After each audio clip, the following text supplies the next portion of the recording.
Welcome to the Modern Titus to Women Unplugged podcast, where we dive fearlessly into the untold stories and struggles of women's lives. This is a space of authenticity where no topic is off limits. Each episode is a journey of discovery and empowerment, confronting challenges with honesty and vulnerability. From maintaining a home to healing from abuse, balancing motherhood with personal passions, and navigating single parenting, widowhood, divorce, and post-abortion heartbreak, we explore it all. With special guests offering wisdom and perspective, we uncover forgiveness and reignite love in marriage. Join us for soul-stirring conversations. Tune in. Your story matters.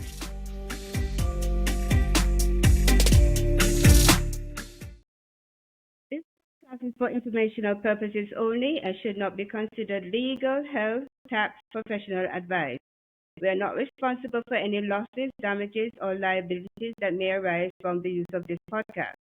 This podcast is not intended to replace professional medical advice.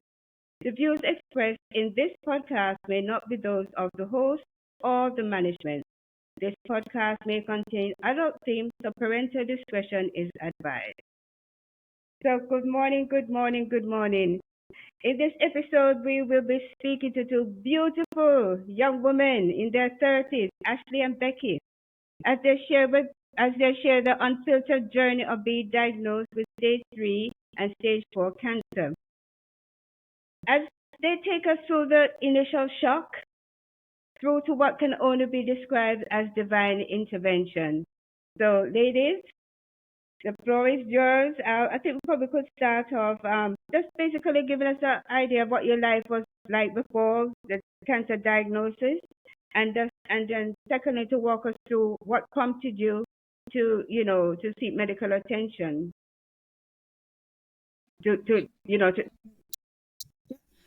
Before I was diagnosed, I was a full-time single mom to a beautiful little boy. At the time he was 3. I worked a full-time job. I published cookbooks, so I had a cookbook business. I trained in the gym. I meal prepped. I lived a very healthy lifestyle, as I thought. And then, and what about you?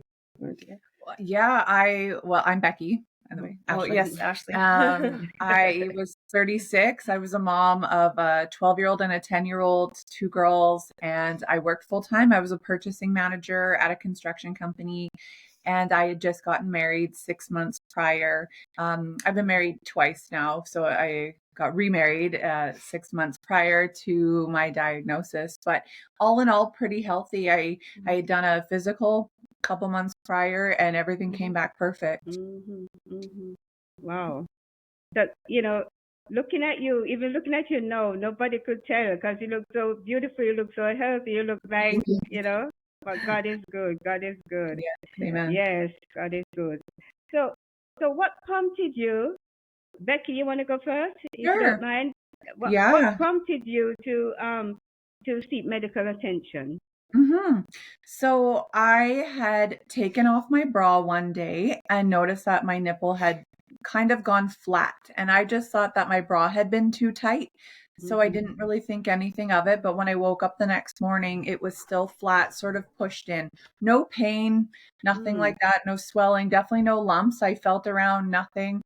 But this flat nipple wasn't going away. And after a few days, I noticed that the whole breast itself started to swell. And I had shown my best friend. I said, "What is happening here? My nipple is flat. My breast is swollen." And she could see it right through my sweater that it was bigger than the other. And then my armpits started to hurt. And I thought it was mastitis. And I decided, let's go to the doctor. He can just rule it out. It's probably a clogged milk duct. And when I got to the doctor, he wasn't concerned either. He just said, we can send you for an ultrasound because, out of precaution, but I don't think it's anything to worry about. And so I went for the ultrasound. They gave me a mammogram at the same time, and it came back stage 3 breast cancer. Oh my goodness. Yeah. No visible lumps, or visible as in like I couldn't feel them. It wasn't until they had biopsied the spots that they had seen that I became very aware that cancer was there. When you biopsy something, it becomes very irritated. So all of a sudden, Right, right. I could feel right, in my sternum, sort of in my chest, that there was one, and I could feel one in my armpit.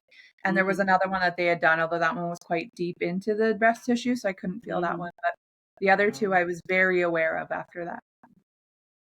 Ashley, would you mind sharing? If you feel like, Mine, so I don't know, maybe 6 months prior, I became anemic.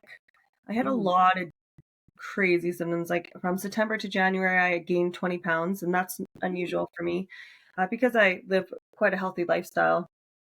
And then I would so it was affecting my blood pressure, but I would walk and my balance was off. I had a lot of pressure in my head. My vision was messed up. I didn't really know, like I knew something was wrong with me. We know our bodies quite well. right. And I could feel like I just didn't feel, I had the worst odor out of my mouth, my armpits, no deodorants were working for me, and I was tired. Like I would have, once I was done my day, I would have to go to bed by like 7:38 with my son. Was that just like all of a sudden? Yeah, It was like 6 this? months Like prior. one day you were great and one day you weren't? Yeah. Oh, wow. And it just hit me and it just came on. And then my stomach ended up swelling up, and I looked like I was 9 months pregnant. I went into the hospital, and then they at first they thought it was appendicitis, and my appendix burst. So it actually spit the cancer in my whole abdominal wall. And I ended up going for 3 surgeries last year in 8 months. That's the thing. That's the thing I noticed about cancer. It doesn't show any symptoms. Most of them don't show any symptoms until it becomes critical. Yeah. Because even with my husband, you know, his situation, he thought it was just, upset stomach. He didn't know that it was cancer. So like I knew something was wrong with me, but who would have thought cancer? No, but there was thinking that, right? But no, in your mind, you just know. But it's like until you get that confirmation, it's right. it's scary. Yeah. I know for me when I heard the diagnosis, I'm like, what? Are you sure you don't want you probably need to run that test again? You sure you didn't get somebody else? Right. Yeah, like you mixed up with his or something. And I'm like, so what was your reaction, when you heard it, when you heard your diagnosis? But, what? I broke down for sure. I found out via email in my car. My God, email. I was on my way to the doctors to get the results, and I have access to my medical records, and I got an email saying your test results were in just as I was about to get in my car and leave. So I got in my car, in my garage, I logged on to my computer, and I sat there reading stage 3 breast cancer, and I just broke down, and my husband came in because he was going to drive, and he sees me bawling, and he's like, oh no. And I was like, I have cancer. I remember yelling that and getting in the car and just bawling and calling my mom, my best friend, my dad, everyone. And my husband just saying, it's okay. Like, and praying for me and saying like anything in the past, like him and I had our issues. Anything in the past is forgiven and forgotten. Like, let's not even think about it. This is our issue from here on out. Like, let's work on this. And, yeah, it was a lot to take in that first day. A lot. When I was with my mother, and because we were waiting on results because she told us they were coming, so March 14th I think it was, and we got the phone call, and all I heard was cancer, and then I was like, great, I'm gonna die. Like, you don't, because cancer is such a nationwide killer. It takes a lot of people's lives. You don't really know, and you just panic, and then it takes you to like such dark places. My mind was running everywhere, and I had no idea if I was going to survive. And my biggest fear was not being here for my son. Right. I can understand that. When I used to, my husband was taking chemo, and when sometimes he's there and I look through the windows and I see some of the persons who come in to take chemo. Some of them coming in limousine, some of them, Oh, fancy. But In limousine? it's an equalizer. Well, It that's just doesn't it. matter. It doesn't matter who you are, what you Yeah, if have. you're famous or rich or No, it beautiful doesn't or matter. ugly or poor, It hits Yes, it is. young. And I always look at it and say, look at that. Look at that. If a body coming to the same place, to deal with, Humbling. yes, to deal with this monster. We both did notice that at the clinic that we went to in our city. We would go in and, we would look the way that we do, and people would look at us like they must be here visiting somebody. Right. And then you'd come out and you'd have like your hand, like your wristband or your hand bandage or whatever. All our bruising. Yeah, all our bruising. And you would see people kind of double take because it's not what they expect, right? They see a waiting room like a typical cancer patient. They bald, frail, and that's and what older. and that's what I guess. Well, I'd say society and Hollywood have made it out to be is that people who have cancer are literally dying, and so to see people who. I wear wigs, but Ashley didn't have to do chemo or radiation, or I shouldn't say have to. She couldn't do chemo or radiation. Right. She didn't lose her hair. She didn't lose her eyebrows or eyelashes. She was able to, keep some color in her skin, keep her ability to, look like a healthy person. And I faked it. I faked it all the way through chemo because I went out once bald at the beginning. And I ran into a person I knew and he just started crying right there in the store. And then I was in line to check out and a man looked at me and he's like this and he goes, cancer? And I was like, yeah. Yep. He was sweet. He goes, I'll pray for you. And I said, I appreciate that. But it was like, I don't want anyone to know that I'm sick again. Like, let's not be bald in public again. I think the problem is that people don't know what to say. They don't know what to say. So they just, sometimes they silly things. But it's out of being nervous or just uncomfortable. It's a scary it let us realize that we're humans and that, there is another part that we all have to go, which is death. It brings that to the forefront for everybody. You know what I mean? I'm learning to have grace for people. In the beginning, I was sort of upset because I thought, I'm going through something, you're not. Why aren't you reaching out to me? And my mom would always say, just reach out to them. And I said, no, I'm not. I was very proud. Like, I'm not reaching out to them. And recently I reached out to a guy that I grew up with, great friends with, and his mom had actually just passed away from the same cancer that Ashley has, the neuroendocrine cancer. And I thought, if ever there was a time for me to reach out to this guy, it was now. And I did. And he just said to me, I am so sorry that I didn't reach out through all of this. He said, with my mom, and then I guess his godfather had also passed shortly after of cancer, and his dad had died of cancer years prior. But he said, watching my mom go through this while you were going through it, he goes, I did not have it in me. And I said, you know what? Like, I forgive you, and that's okay. You're a human, and we all deal with things differently. And just know that, like, I still love you through all this. Now, that being said, there are definitely people through this who have shown their true colors, and we have had to cut them out of our lives, and that's okay too. You don't need negativity. Your body can't give negativity. I held on for quite a while because I just I needed that support, and me as a person, I would never do that to anyone. I have a big heart because I would, I want to be there for them, but some people just don't know how to do it, or they're struggling with their own stuff. Right. Struggling with their own stuff.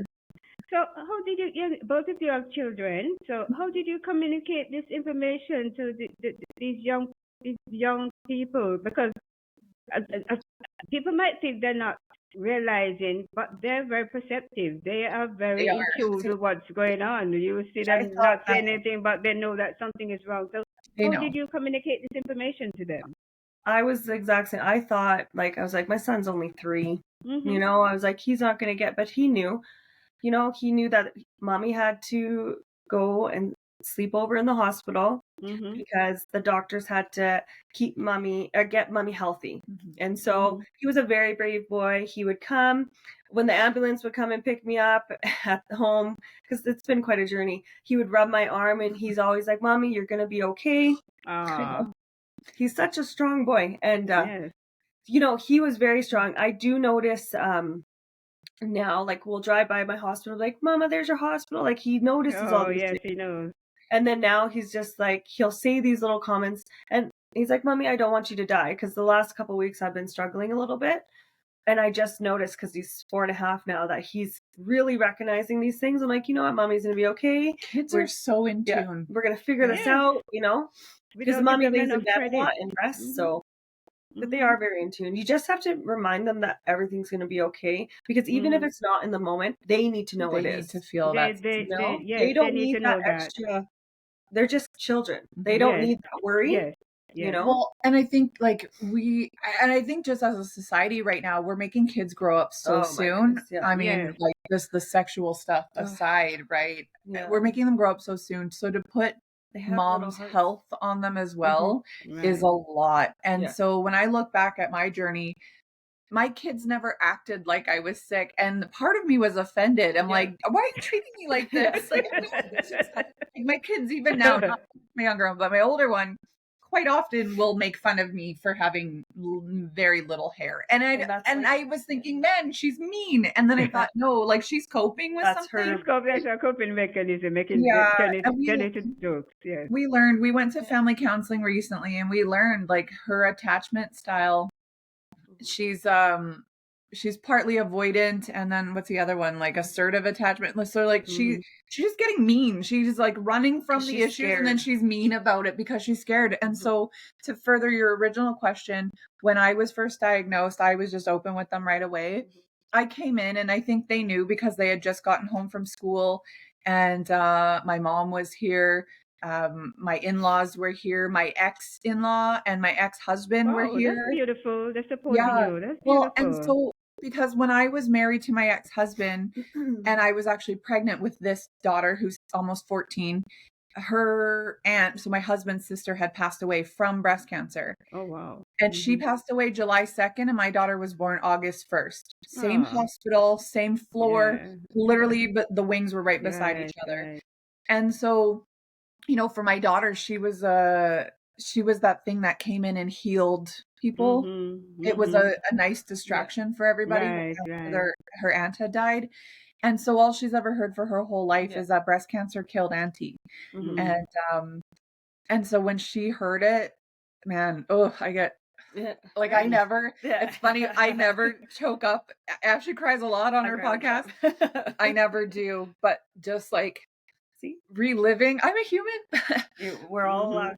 Reliving, watching my kids sit there. And you know what hurt a lot was watching my ex-husband break down.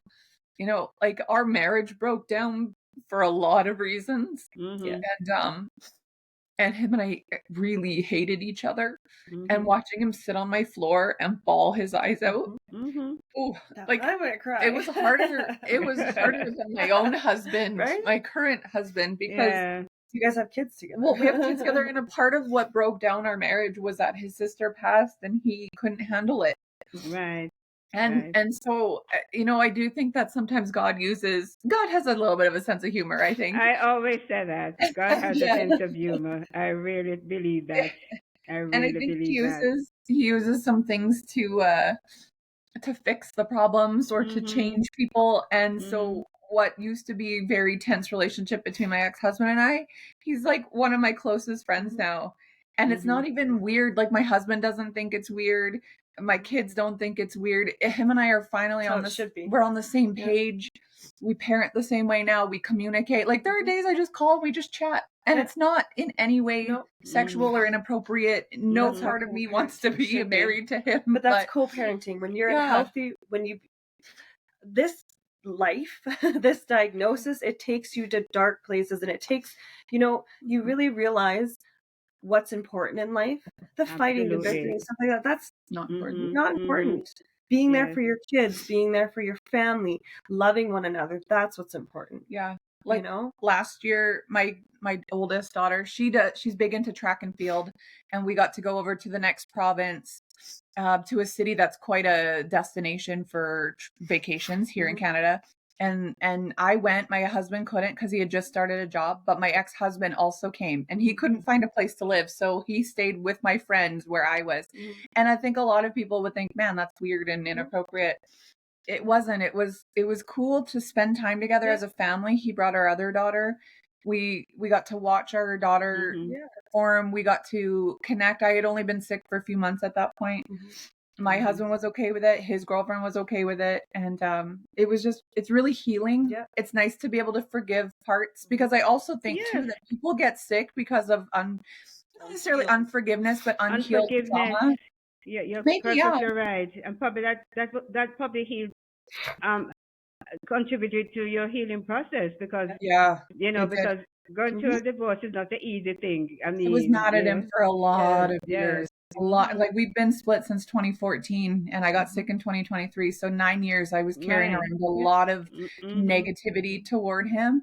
And just in this past year to be able to heal that and like truly forgive him for everything that happened between us. I mean, it's such a weight lifted, and I really think that contributed to my healing. Yes, I believe so too. Can you discuss, if you want to, any specific treatment or surgeries that were particularly difficult? All of the above. All of them? Oh man. You know, when I was diagnosed, I'm like, oh my goodness, I'm gonna have chemo, radiation, I'm gonna lose my hair. Maybe bald. That's the biggest I thing. prepared myself. I'm like, you know what? And I had beautiful hair at the time. I'm like, I'm ready. If it starts falling out, we're gonna shave that off from chemo. And and then because chemo, from what we know, that gives us hope, right? Because that's what they tell us. Yeah. And then when I was told that there was no options for me, I was stage 4, had already metastasized, and then the only options for me was surgery. So my second surgery was very, very invasive, and I was in the hospital for a while. Yeah, you were laid up for some time. Oh yeah, and like they cut out half my colon, the peritoneum tissue. I had 8 cancer masses, plus all the other ones from the last surgery, a left ovary, fallopian tube, and 30 lymph nodes. So I went through a lot in that second surgery. And for me, after that surgery, I still didn't feel well. So I ended up I went the holistic route. Right.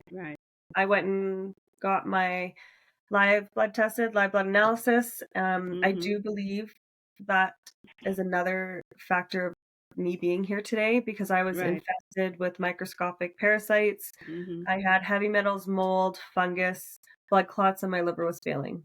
Oh wow. So we were able to figure that out, and which is crazy because you were so healthy. And that's the thing. But you never know. But you don't know. Like, I thought I was, and it really changes your mind, and you see what parts of your body you need to take care of and make sure like my liver, that's what I'm working on right now because it's still not doing so good. But so we were able to clean out my blood. I've been able to get it back on track, and now there's still like I said, my liver I'm working on, my pancreas right now. At the end of the day, it's what we take into our body really does affect us, whether it's food, if people smoke, or you may not think it, but it does. I was a smoker when I was younger. I have also quit. But you just have to be really aware of everything. So for me, I had to go to the holistic route because I couldn't do chemo or radiation. Well, chemo has its own challenges also, because some people can't take it and the kidney shut down, and when the kidney shut down, that's another. But I believe holistic medicine should be with Western medicine. Yeah, like allopathic and naturopathic combined, like a integrative treatment, because like I was very against the conventional treatment of chemo and radiation. I was on board with surgery, but nothing else. But I was very against it. And I ended up having to be humbled again. God has a sense of humor. And I just happened to have the type of cancer that was very responsive to chemotherapy. And so I chose to do it, and it worked for me, and it worked very quickly for me. And so, I had to really change my opinion, but I think I flew through it because I was also doing so much holistic as well. Like, honestly, for me, I just kind of went where God led me.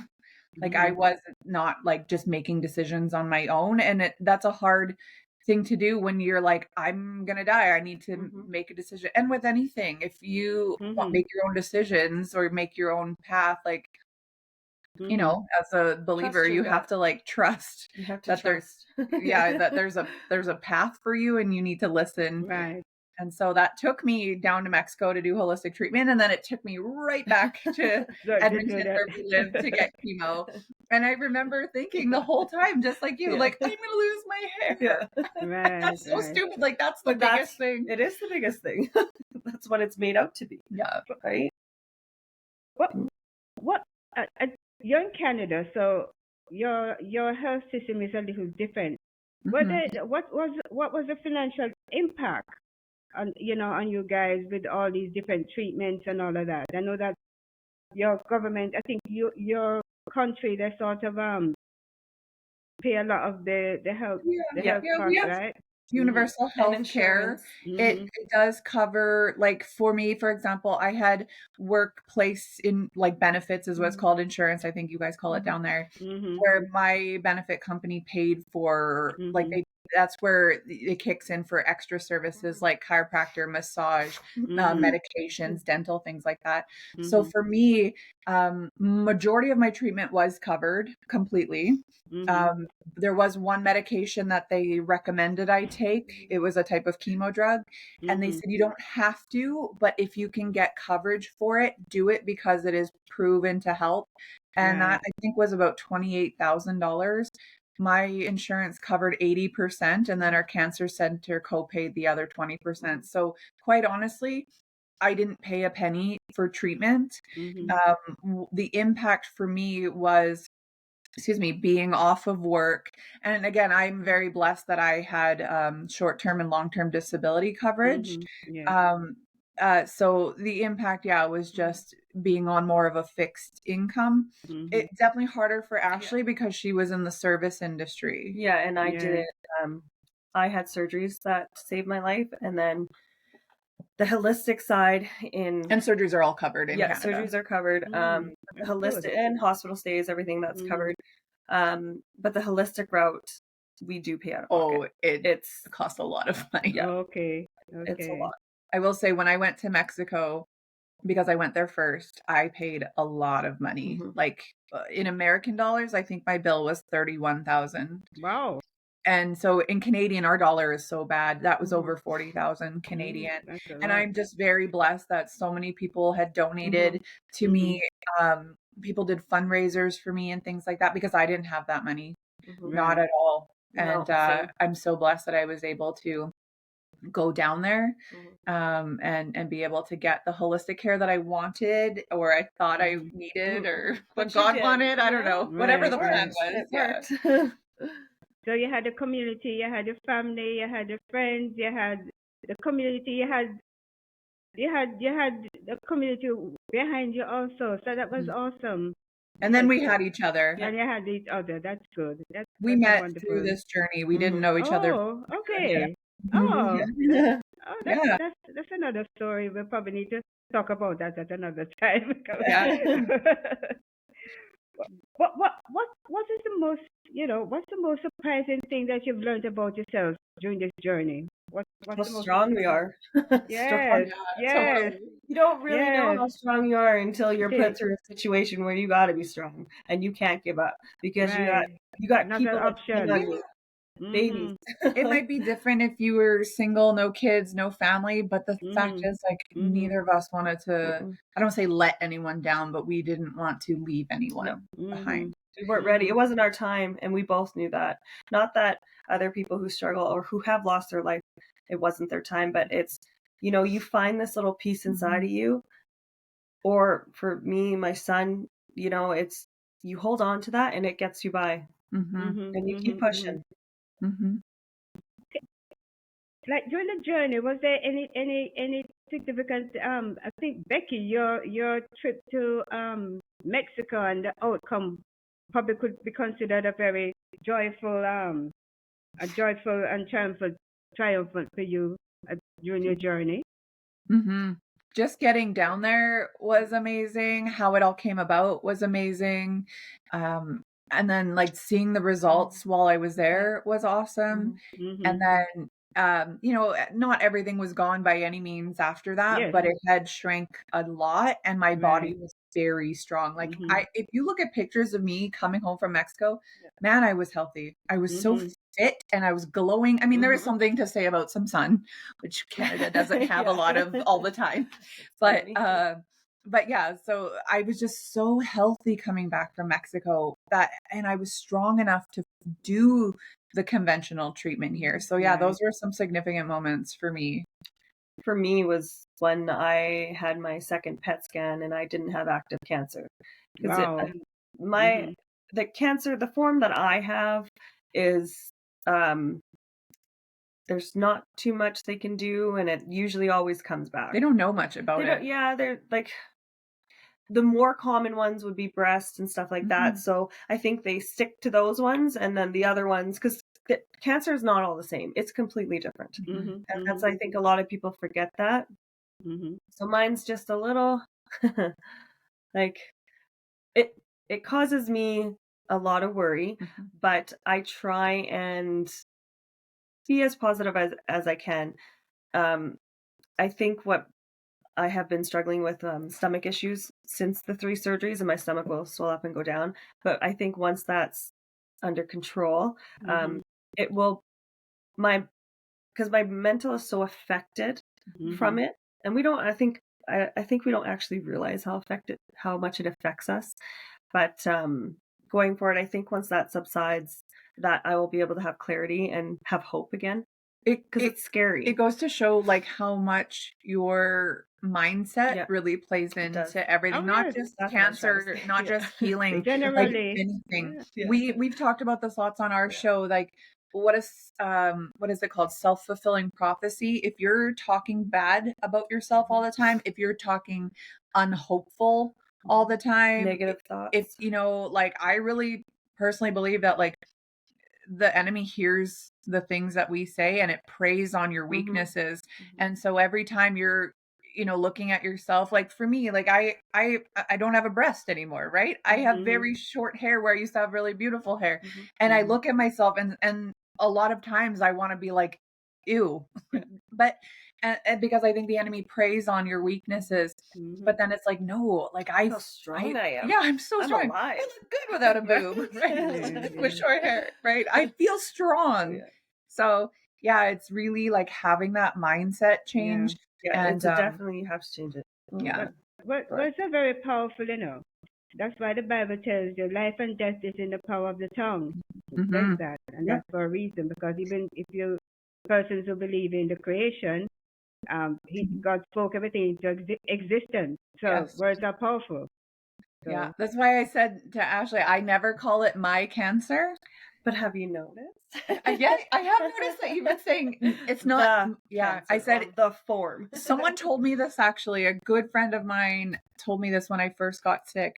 Stop calling it my cancer. He said, God told me to tell you something. And I said, okay, what is it? And he goes, stop calling it my cancer. You don't claim that. That's not yours. It doesn't belong to you. It's the cancer. And I was like, okay. And so ever since then, I really watch what I say. And as when she said it to me, I was like, huh. I was like, you're right. Sometimes it slips, but now I try and say the form of cancer I have and stuff, because it's not mine. I don't want it. I never wanted it. But to be honest, when I was typing in the invitation, the email, it says 2 girls with. You probably need to get rid of the with. You don't have it anymore. We've heard that as well, and we have talked about it too. But at the end of the day, that was us. That's why we're here today, right? Because that brought us to the place that we are. So you should change it to 2 girls without cancer. That's 2 girls who had. Who had. That could work too. But the thing with mine, it comes back. So it's such a. We've definitely talked about it. Yeah. But I just looked at it. I said, well, okay. Just a thought came into my mind. A lot of people actually have the same thought as you. Maybe we should consider it more. I don't know. We'll talk Pray, after this. pray about it. How about that? Pray about it. Yeah. Pray about it. The Lord will guide you. Yeah. I wanted to find out from you if you can share any personal stories or experience where you felt that definitely this was the hand of God. This is some divine intervention that is taking place. Mhm. Do you Yeah, have? like I was saying, just how the money showed up. Mm-hmm. So my husband and I really struggled. We were at odds with my going to Mexico. He didn't want me to do it because it was going to be so much money when we have free healthcare here, and I really wanted to go. And I was like, no, like this isn't your body. And he's like, yes, but it's our money. And we fought, and our pastor had come over, and she told us, you better get aligned, or else like your marriage is not, you're not gonna be blessed in your marriage. Like find the alignment and go with it, make that decision. And so the next morning my husband woke up and randomly was like, if you want to go to Mexico, we will make it work. And I was like, okay, that's great. And literally like that evening the money showed up. So yeah, I just felt like, okay, God, you're listening. And then all the times where I was like, I don't know what to do. Like when I got back from Mexico and I was debating what I wanted to do, since none of like the cancer was still there, just, obviously not as aggressive, but it was still there and I didn't know how to get rid of it. And I went back and forth constantly with, do I do chemo? Do I not do chemo? And I remember just hearing, I call it a pestering, and it wasn't a pestering by any means, but it was something in my head that was like, you can do chemo. And I'd be like, okay, head voice, shush. And it was like, you can do it. And I heard it weeks, Lorna, like weeks. You can do chemo. And I'm just like, no, I don't want to do chemo. I was like, yeah, you don't. Shut up. And so finally I just acknowledged like, hey, maybe God's telling you something here. You can do it. You can do chemo. And so I was finally like, okay, I can do it. It's fine. I can do it. And I did it. And it was okay. I lived to tell the tale. And I'm so blessed and so thankful for that. But I think in our preliminary discussions, you said that it was sort of smooth for you. You didn't have some of the reactions that people normally have. You didn't feel, that amount of illness. You could probably tell our listeners about that part, that, it wasn't as bad as, you.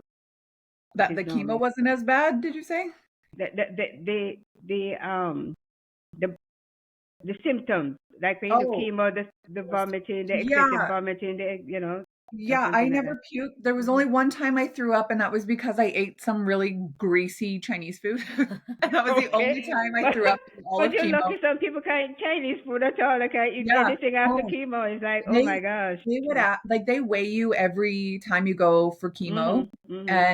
And the second time I came after round 1, I had lost quite a bit of weight, 10 or 15 pounds. And I was excited about it as a girl. I'm like, that's awesome. And they were like, no, it's not. It's not good. But I had gotten colitis from the chemo. So, I wasn't holding anything in. But they were like, how was your eating? And I was like, I cannot stop eating. And they were quite surprised by that, because a lot of people with chemo don't want to eat. They can't eat. Lorna, I could not stop eating. So I ended up putting on all the weight back and then some, because I was so hungry all the time. And then shortly after chemo was done, I saw the dentist, and he couldn't believe I had just had chemo, because people who go through it usually get really raw and sore gums. Mine were perfect. My nails, like as you can see, I wear fake nails. They never got soft. I see posts all the time of people saying their nails have fallen off, gone mushy. Nothing like that. I didn't lose my eyebrows or my eyelashes till the very last round, and they didn't fall out completely. And same with the hair on my head. I still had quite a bit of peach fuzz. So like the first round was very hard and the symptoms sucked. And then we adjusted the meds, and then I kind of breezed through it. There was a few days where I felt really gross, and then I'd be okay. Right. Yeah. But as I said to you both, I know that, I feel, it's just a feeling, that you are both here as a point of contact for persons who need to be healed. I don't know how it's going to work, but who need to be healed or need encouragement and going through the same journey that you're both going through. So I'm glad that you started this podcast, your podcast. Tell our listeners about your podcast. Go. Oh, sorry. Tell us Tell about the the listeners podcast. about the podcast that you Oh, started. It's great. Actually, we kind of threw the idea around, I Early guess, into being yeah, sick. early into even us meeting, and they were like, we should do this one day. But then both of our healths weren't good at No the one time. had the energy. No. And then when we wanted to, I ended up going for another surgery. And so then later on, just a couple months ago, In April, we're like, let's do this. And Right. she had done podcasts. I didn't know what I was doing. I've never even listened to a podcast in my life. I had been on one prior, so it was, something I'd been wanting to do again for quite a while. And I was like, we have a lot to say. We both have social medias, and people have messaged us lots over the last years saying, thank you for being vulnerable. Thank you for sharing your experience. Thank you for this advice, kind of thing. And we're like, we talk about this, like, we're not inspirational. Like, we are. Yes, you are. We just joke. Let me tell you, for you to survive what you've gone through, there is a reason. There is a reason for you to be here. Our biggest thing is to help people. We want to share our story so that we can bring hope to people who are going through the same thing. Like, when I was told I had stage 3 at first, they thought, and then when I met with the oncologist, he confirmed it was stage 4, and I'm like, oh my god, like I was like, okay, I'm done. I'm not coming back from stage 4, right? But here I am. Here Becky is, and we just want to be able to help people. Right. I actually had a call recently from my mom's neighbor, and I've known her majority of my life, and she's a nurse, and her good friend's daughter just had or just found out she had breast cancer and just had surgery. And she called me. I answered. I'm like, hi. She goes, hey, can you give me some help with her to help her, with her surgery? I think she didn't have a mastectomy. I think she just had a lumpectomy, but she was asking me questions about how to wrap it up, how to care for the drains. And I thought, man, you're a nurse and you're asking me. Like, I felt so touched that, like, knowing that my experience can help somebody. And I think it makes it all worth it, as weird as that is to say. It makes it all worth it to have gone through this experience if we can help even just one person. That's exactly yes. Well, I thank you so much for honoring me and our guests and our listeners. I'm sure that you both are going to be a beacon of hope and a point of healing for those who are going through the similar situation. Your story will provide comfort. Your story will provide strength. Your story will provide offer support, and your journey is a testimony. Thank you. To the incredible possibilities of faith, love, and determination. And I honor you, and I leave it with the blessing of Christ. Thank you so much, Lorna. Thank you. Thank you so much. Thank you.